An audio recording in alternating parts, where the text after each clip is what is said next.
Oke, sekarang kita masuk ke bagian terakhir nih Ya. Mbak Mas. Kita sekarang bicara bagaimana sebenarnya membangun atau mempertahankan keharmonisan sebuah pernikahan. Ini suatu perjuangan yang tidak mudah dan saya yakin untuk pasangan Bapak Ibu yang sudah bertahun-tahun pun itu masih berjuang loh. Ya nggak sih, saya masih dengar juga banyak yang sudah belasan tahun menikah itu masih konseling ke Pak Pendeta, masih nanya, oh ya ada yang 20 tahun menikah masih minta cerai gitu loh. Saya juga udah, jadi apa sebenarnya yang harus dilakukan supaya pernikahan itu menjadi bernilai? Bukan di mata keluarga aja, di mata Tuhan juga ya. Gimana? Ya. Boleh ada ditampilkan slide-nya lagi? Ini membangun kan sebenarnya ya oke lah excited, tapi mempertahankannya itu loh. Ya bagaimana membangun dan mempertahankan sebuah pernikahan. Nah ini ya kunci pernikahan harmonis. Boleh next slide? Ya, yang pertama kita pakai adalah mengenali dan memahami pohon keluarga. Jadi selain kita tadi memahami diri sendiri dengan kepribadian kita, pohon keluarga ini kita harus telisik. Dan ini biasanya juga kita baru, jadi kamu selama ini begini karena biasanya kan kita bawa baggage-nya masing-masing dengan wounds-nya, dengan harapannya kita, dengan memori kita di masa lalu itu yang kita bawa-bawa dan ke dalam kehidupan berumah tangga. Dengan kita memahami pohon keluarga kita dan kebiasaan-kebiasaan apa yang terbawa, itu kita bisa akan lebih memahami pasangan kita dan jadi kita nggak yang kayak kok gitu sih dia kenapa sih nggak mau bantuin dulu papaku tuh ya gitu ya. Kalau dulu ya sebelum aku belajar tentang pohon keluarga, aku tuh nggak adil sama suamiku karena gini, waktu belum kenal konsep pohon keluarga aku selalu mengharapkan membayangkan sosok suami itu adalah seperti papaku.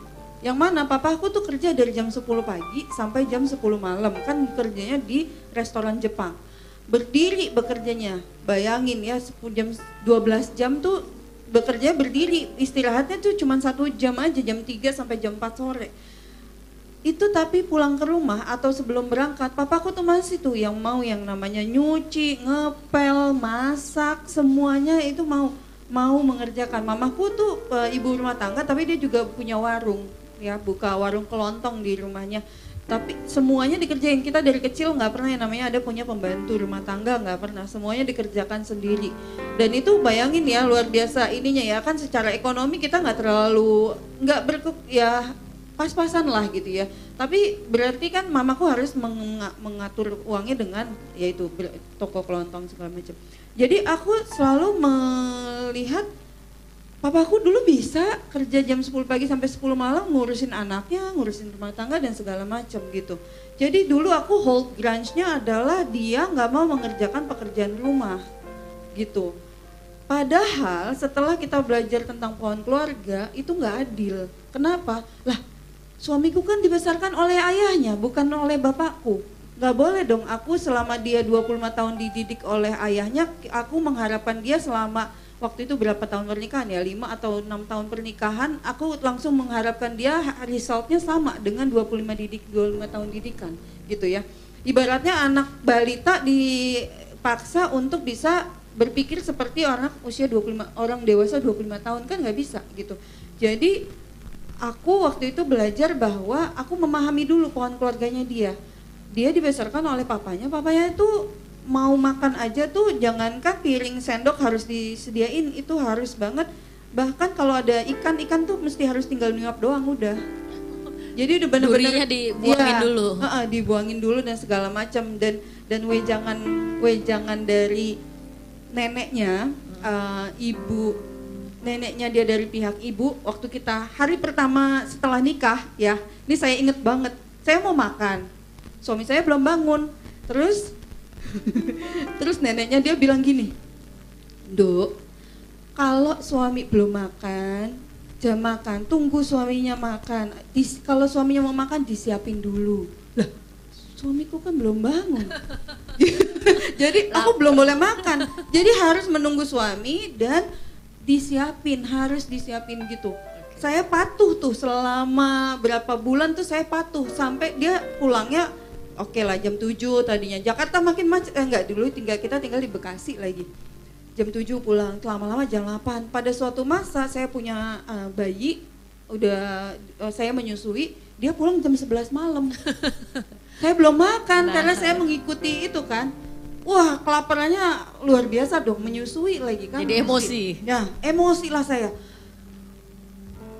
Di detik itu saya dalam hati saya udah bilang, bodoh amat, orang nenek juga udah mati. Saya dalam hati kayak gitu, saya nggak mau lagi nungguin gitu. Jadi kayak saya udah benar-benar dia mau makan belum makan, pokoknya saya udah makan. Tapi akhirnya saya come up with the solution. Oke, saya makan duluan nggak apa-apa. Tapi ketika dia mau makan saya tetap nyiapin dan saya ya ngemil buah kayak gitu. Ya jadi itu pohon keluarga pentingnya kita memahami. Kalau nggak kan kita hold grudge terus terhadap pasangan, karena maunya pasangan kita sama seperti orang tua kita memperlakukan kita seperti apa kayak gitu kan, padahal totally different, beda banget gitu. Oke, itu mungkin kalau yang menikah di awal-awal biasanya yang kaget-kaget itu contohnya nih ya, yang kita juga kalau ngomong gini pada ketawa gitu kan, misalnya kayak naruh handuk gitu. Ada pasangan yang naruh handuknya sembarangan ya kan, tapi ada pasangan yang maunya naruhnya itu disiplin ya kan. Saya sendiri naruhnya tuh disiplin walaupun saya perceiving ya kan. Tapi nurture-nya adalah kalau saya buka kamar mandi itu gantungan handuk sudah di depan, jadi langsung saya taruh kayak gitu. Ya kan? Sedangkan istri itu naruh handuk sembarangan. Nah, terus konfliknya adalah apa sih susahnya 5 detik taruh gini ya kan? Terus nanti habis itu tapi kamu gini juga, tapi kamu tidur nggak dimatiin TV ya kan, and so forth kayak gitu. Jadi nggak selesai ya kan. Padahal itu semuanya family tree ya kan. Istri atau gantungan handuknya itu di lantai atas. Jadi ya sebelum bisa ke lantai atas, naruhnya ya di mana aja dulu gitu kan. Sedangkan kalau saya kayak tadi TV itu dari kecil tuh saya selalu menunggu TVRI itu selesai dulu.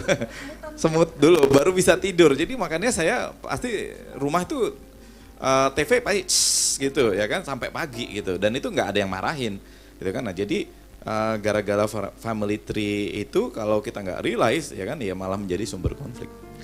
Oke, mungkin saya definisikan ulang, sedikit menjelaskan bahwa pohon keluarga adalah suatu hal-hal atau kebiasaan yang diturunkan oleh keluarga orang tua. Oke, keluarga asal gitu ya. Oke, yang dimana kita tumbuh hidup bersama sebelum menikah gitu ya Pak ya, gitu ya Mas ya Pak. Oke. Jadi pola asuhannya lah ya gitu. Jadi dan kita dari 2 keluarga yang berbeda pasti pola asuhnya berbeda. Ya kan? Tapi kan memang selalu kalau kayak saya berharap istri seperti ibu saya, istri berharap saya seperti ayahnya, pasti kayak gitu rata-rata. Ya kan, dan apa ya, kadang kalau misalnya kayak contoh ya, kalau misalnya saya sendiri misalnya dari broken home, berarti saya harus reparenting gitu kan, harus mencari orang tua role model yang bagus sehingga saya nanti akan menjadi suami yang baik buat istri saya. Kan tadi makanya yang pertama kita sudah belajar memahami diri sendiri dan pasangan itu secara nature-nya kita, bawaan oroknya kita. Nah, dengan memahami pohon keluarga itu nurture-nya seperti apa sih gitu. Jadi pengaruh lingkungan dan pendidikannya itu seperti apa yang ketika kita sudah tahu dan paham, kita bisa membentuk kebiasaan sendiri di keluarga baru. Kayak contoh dulu dia kan keluarganya kalau belanja ya langsung banyak, nyetok banyak banget gitu ya. Sampai mie dari kadaluarsa 2 tahun atau 3 tahun yang lalu masih ada gitu. Sementara kalau keluarga saya itu sistemnya kalau butuh baru belinya ngetengan juga gitu ya, butuh gula apa gitu. Nah, pada suatu saat dia komentarin ke temennya, kok pelit banget sih, beli baru ngomentarin temennya itu, padahal lah saya dulu kayak gitu juga sih gitu. Lagi ngapain ngestok banyak-banyak terus ujung-ujungnya dibuang. Jadi waktu awal-awal nikah, kerjaan saya tiap bulan ngecek tuh isi lemari, mie instan banyak banget yang expired. Terus saya waktu itu bilang gini, ini kebiasaan buruk di keluargamu jangan dibawa-bawa sini ya. Ini kita bikin kebiasaan baru ya. Jadi sekarang mie instan kita batasin 1 bulan itu 1 orang makan hanya ada kuotanya 2. Jadi memang supaya nggak banyak-banyak MSG kan gitu. Nah, jadi lebih banyak kita kalau misalkan buah, sayur itu unlimited gitu. Tapi kalau mie instan batasin cuma 2 kali, dan itu jadi nggak sempat kebuang, jadi bisa kita lebih terkontrol gitu. Kita sepakati anak-anak akan berarti kan mengikuti pola asuh yang baru ya. Karena kan kita pengen what's good in her family, what's good in my family yang dibawa, jangan juga yang badnya juga kebawa. Dan itu rahasianya caranya gimana supaya align? Komunikasi. Iya. Oke. Lalu Ya. ada lagi Mbak? Ada. Yang selanjutnya boleh Slide. setelah pohon keluarga. Nah, ini juga sangat penting adalah tentang kita manage expectation. Jadi manage expectation ini konsep ini saya baru pahami setelah saya menikah tahun 2010, itu tahun berapa ya? Iya, 5 tahun ya. Jadi setelah bertahun-tahun lah, pokoknya kita udah menikah, saya baru paham namanya manage expectation. Waktu itu saya ditanya sama Pak, siapa ya, Det? Hermawan. Pak Hermawan Kertajaya, ditanyain apa yang kamu harapkan dari suamimu gitu kan. Terus saya langsung tuh sebutin, saya pengen dia lebih romantis. Saya maunya dia kirim saya bunga lah kalau saya ulang tahun gitu kan. Terus dia rasionalisasinya, kan saya kirimin bunga bang gitu. Itu kan berbeda gitu kan. Nah terus tapi di sebelah meja saya itu ada Becky Tumewu. Dia bilang gini, oh, kalau saya sih sudah dari awal pernikahan saya sudah manage expectation saya. Saya tahu suami saya nggak romantis, jadi saya tidak mengharapkan dia untuk romantis ke saya. Di situ saya baru sadar konsep, oh iya ya, manage expectation itu sangat penting. Jadi selama ini saya mengharapkan dia bisa romantis gitu ya. Sedangkan ya suami saya memang tipenya yang lempeng, sementara kalau buat dia apa sih kirim bunga, nggak penting kan buat dia gitu kan ya. Jadi kalau ketika saya tidak mengharapkan itu lagi, bahwa ya saya ekspektasi saya serendah-rendahnya ketika akhirnya dia memberikan saya bunga, itu saya akan dengan sangat happy. Tapi kalau dia nggak ngasih, saya nggak kecewa gitu, karena ekspektasi saya sudah diset serendah mungkin gitu. Ya jadi itu ya, jadi kalau ekspektasinya tinggi, realita rendah, itu gapnya pasti kekecewaan. Tapi kalau ekspektasinya di set serendah mungkin, naik sedikit realitanya, itu tuh pasti rasa bersyukur, ya kan, merasa ya happy, ya kan. Dan ya itu tadi, balik lagi ekspektasi ya dikomunikasikan, ya kan. Tapi terus ya kitanya sendiri juga harus realize bahwa ya pasangan kita ya itu kan ada karakternya, ada ininya, itu kan. I cannot be romantic ya. Saya sendiri ya sebagai orang thinking ya kan nggak paham ya Pak ya, misalnya kayak bunga 5 hari kemudian mati, harganya mahal, buat apa gitu ya kan. Tapi akhirnya ya saya coba dan ternyata istri saya jadi happy banget ya, saya jadi semangat ya kan. Terus I do it over. Kayaknya saya pertama kali baru ngasih bunga usia pernikahan 7 ya. 7 tak? Usia pernikahan ke-7 apa ke-10 ya? Baru ngasih kado, bayangin istrinya ulang tahun nggak pernah kasih kado tuh dulu. Karena udah nggak ada uangnya gitu. Waktu dulu bilang nggak ada uangnya gitu. Tapi anak-anak kita, Dad, maminya ulang tahun, kasih dong kado. Satu kado yang anak-anak paksa beli itu adalah case makeup itu juga yang biliin anak-anak, Dad beli dong, di Citos saya dikasih, aku dikasih kado, senang. Tapi setelah saya manage keuangan, karena dia udah punya uang jajan, akhirnya dia bisa kasih kadonya karena udah ada alokasi dananya sendiri kan. Jadi setelah itu dia tiap saya ulang tahun kasih kado ya iya, kasih bunga iya gitu. Jadi makin getting better lah. Jadi don't lose hope ya ibu-ibu dengan kalau suami-suaminya kurang peka atau kurang romantis, terus dikomunikasikan. Karena pada dasarnya gini loh, kalau saya gini ya, laki-laki mana sih yang nggak suka kalau dia menjadi pahlawan bagi pasangannya dan keluarganya gitu. Nah dengan kita mengkomunikasikan, kalau saya selalu bilangnya gini, Dad, aku seneng loh, aku happy loh Dad, kalau Daddy kasih bunga tuh aku seneng loh. Buat Daddy nggak penting, buat aku so sweet banget gitu. Nah dia pasti seneng, karena kita seneng dia pasti akan melakukannya untuk kita, ya melihat kita seneng kan dia seneng gitu. Jadi dia akan merasa, meskipun buat dia kalau dia gini, belinya bunganya bunga yang diawetkan. Jadi sampai sekarang masih ada itu bunga asli tapi diawetkan. Jadi di ruang tamu masih ada tuh menumpuk tuh beberapa bunga. Mahal dikit tapi bertahun-tahun masih ada. Daripada 3 hari kemudian layu gitu. Daripada pusing hitung-hitung analisanya ini wah, kebuang nih. Oke. Oke, lanjut. Ya silakan dilanjut. Ada satu lagi nih. Nah ini ya, komunikasi asertif ya. Ini yang prinsip yang ketiganya, yang terakhirnya adalah komunikasi asertif.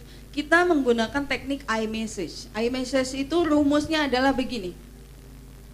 Rumusnya adalah saya merasa titik ketika apa yang secara spesifik ya ke tindakannya atau perlakuannya, dan terus tambahkan saya harap. Nah, contoh gini. Kalau dia datang telat, kalau dia datang kamu nih telat melulu, udah pasti kan defensif, nggak enak kan, buat dia juga nggak bisa menerima itu kan. Tapi kalau kita bilang, jadi aku sedih loh kalau jadi telat, berarti karena aku jadi nunggu lama gitu. Jadi aku mudah-mudahan nanti Dedi nggak telat lagi ya, next time kita ini gitu. Itu akan membuat dia lebih mudah untuk menerimanya. Jadi dia ingat kalau pasangannya sedih. Balik lagi itu tadi, nggak ada suami atau istri yang mau dengan sengaja melukai hati pasangannya. Pasti nggak ada. Kalaupun dia melakukan kesalahan, pasti either karena dia memang lupa atau tidak sengaja, atau karena dia sendiri punya kelemahan gitu. Jadi nggak ada yang ujuk-ujuk, aku dengan sengaja, aku mau menikah sama dia nanti aku sakiti habis-habisan. Ya nggak ada kan kayak gitu kan. Nah, jadi selalu diingatnya itu. Jadi ketika kita dengan mudah juga bisa memaafkan pasangan kita dengan mindset itu bahwa aku sedih loh gitu. Jadi kayak misalkan gini, aduh aku sedih deh, masa aku wisuda nggak dikirimin bunga nih gitu. Jadi hal-hal yang kayak gitu dikomunikasikan, jadi dia juga akan bisa merasa dengan mudah menerima apa yang jadi ininya kita gitu ya, kesedihan kita gitu ya. Teknik iMessage itu. Jadi mau tambahin? Yang ada yang keduanya lagi. Ya. Tadi iMessage ya, kalau kita mengeluarkan unek-uneknya kita pakai iMessage. Nah, yang kedua kita pakai teknik sandwich feedback. Sandwich feedback biasanya kita pakai ketika kita mau mengusulkan suatu saran, ya saran. Jadi misalkan tahu butuh perbaikan, misalkan gini, teknik sandwich feedback itunya adalah rumusnya adalah kayak sandwich persis. Atasnya roti, di tengahnya adalah isi dagingnya, di bawahnya rotinya lagi kan. Nah, jadi rotinya itu adalah hal-hal yang enak-enaknya dulu. Maksudnya yang pujian-pujian. Jadi dipuji dulu.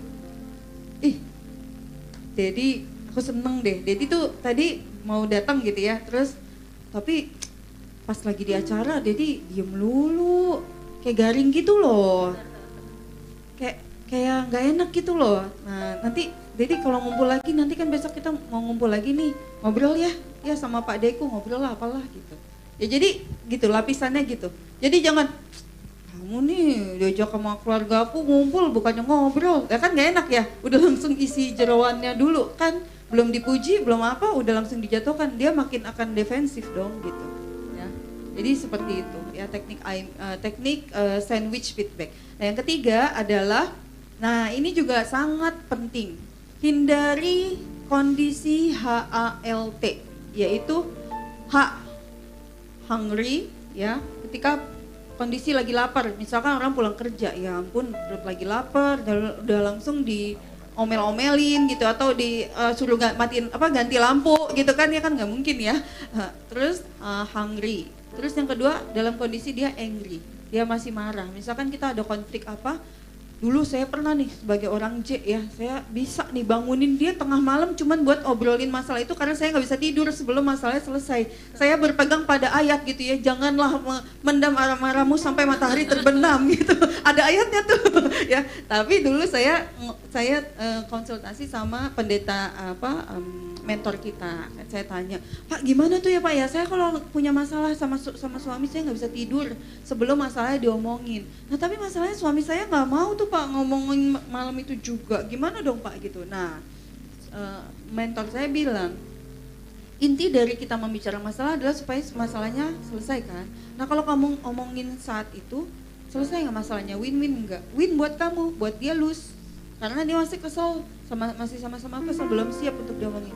Jadi solusinya apa? Solusinya adalah supaya saya bisa tidur malam itu, kita sepakati dulu. Kita sepakati, oke, Dad, kita bisa bahas ini kapan?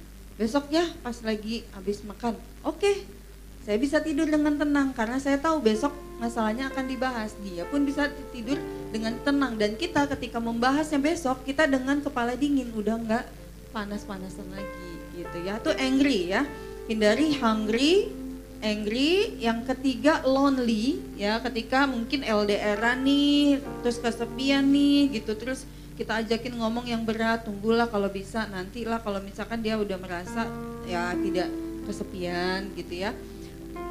Ya love bucketnya full dulu gitu ya, baru kita omongin. Yang ketiga adalah tired, yaitu tadi pulang kerja udah disuruh dad, lampu dad masih mati dad, tolong ya, itu udah pasti akan berantem lah ya, karena itu HLT. Nah makanya kalau kita biasanya membicarakan satu hal, kalau saya sama suami punya agenda pacaran minggu ini, jadi biasanya kita pacaran berdua, nonton atau makan. Nah itu kita obrolin deh tuh semua hal-hal yang menyumbat, ibaratnya kalau selokan kotorannya banyak kan mampet ya. Nah kita pungutin kotoran-kotoran itu pas lagi pacaran tuh gitu. Oh gini ya. Jadi itu bisa dengan mengalir dengan lancar, dan biasanya juga diplomasi perut.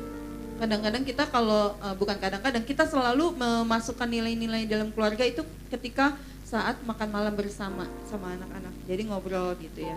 Karena kondisi health itu otomatis tidak ada kan, tidak hungry, tidak angry, tidak lonely, dan tidak tired gitu. Silakan Pak ditambahkan. Oke. Itu sih yang mungkin ada lagi ya, satu lagi mungkin ada kata-kata mutiara. Slide terakhir. Slide-nya silakan, kata-kata mutiara. Nah ini ya penutupnya dari kami ya. Be that kind of spouse that you wish your children marry with.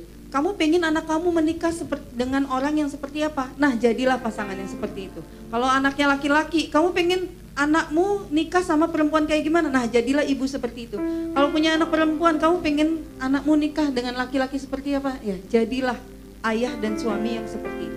Itu yang paling gampang, itu yang paling bisa mudah diingat. Jadi kalau misalkan udah mulai melenceng-lenceng, kamu pengen anakmu nanti nikah dengan anak seperti itu kan enggak gitu ya. Jadi jadilah orang pasangan yang kamu pingin anak kamu menikah dengan orang seperti itu gitu ya. Terima kasih, itu slide yang terakhirnya boleh ditampilkan. Ini mungkin teman-teman boleh juga screenshot. Kalau nanti ada tambahan pertanyaan atau mungkin nanti di sesi tanya jawab nggak sempat, boleh DM saya atau DM Natali. Kita juga ada website sama email ya, silahkan feel free to keep in touch. Thank you. Oke, ini slide nomor alamat email dan website nanti akan kita cantumkan linknya di channel YouTube GSKI Gajah Mada. Oke. Menurut saya mungkin kita udah nggak usah ada sesi tanya jawab lagi, karena tadi udah banyak yang sudah ditanyakan dan ada beberapa juga pertanyaan yang masuk melewat WA, jadi sudah dijawab.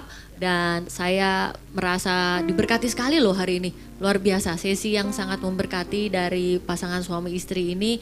Saya percaya sebenarnya hari ini pasti Tuhan izinkan terjadi, karena waktu pertama kali kami menghubungi pihak Mbak Nuni ini awalnya tidak ada harapan sampai akan terjadi seperti ini. Jadi saya waktu menghubungi itu hanya berharap apakah ada yang bisa diberikan gitu sedikit. Ternyata malah bersedia datang beliau, malah suami saya sekalian mau nggak katanya. Oh ya senang sekali gitu kan, mewakili bapak-bapak untuk menyampaikan isi hatinya. Jadi atas nama GSKI Gajah Mada, pengurus dan hamba yang bertugas di sini, kami mengucapkan terima kasih Mbak Nuni, Mas Natali bersedia hadir di acara bincang-bincang GSKI Gajah Mada. Pak Yehuda mungkin ada yang mau disampaikan atau ditanyakan terakhir? Ya, sama seperti Ibu Tamara, saya pribadi sangat diberkati dengan materi yang sangat padat, sangat kaya dan memberkati kita sekalian. Saya percaya siapapun yang hadir dan juga yang menyaksikan melalui YouTube sangat diberkati ini, asalkan bukan cuma numpang lewat gitu ya, ditangkap dan bisa diaplikasikan dalam kehidupan sehari-hari. Terima kasih buat Bapak Ibu yang. Terima kasih banyak. Oke, Bapak dan Ibu sekalian, tadi beberapa kali Mbak Nuni bicara soal buku. Jadi memang beliau ini merupakan penulis buku, bukunya ini The Real Marriage Life. Nanti link untuk mendapatkannya akan kami sediakan juga di channel YouTube. Dan bapaknya juga rupanya menulis juga suatu buku In the Mind of Natalie ini. Juga nanti saya berikan linknya di channel YouTube GSKI Gajah Mada. Dan bagi bapak dan ibu yang mengajukan pertanyaan, nanti akan kami hubungi kembali untuk mendapatkan buku-buku ini. Yeay. Jadi terima kasih kembali Mbak Nuni, Thank Mas you Natalie, so Pak much. Yehuda.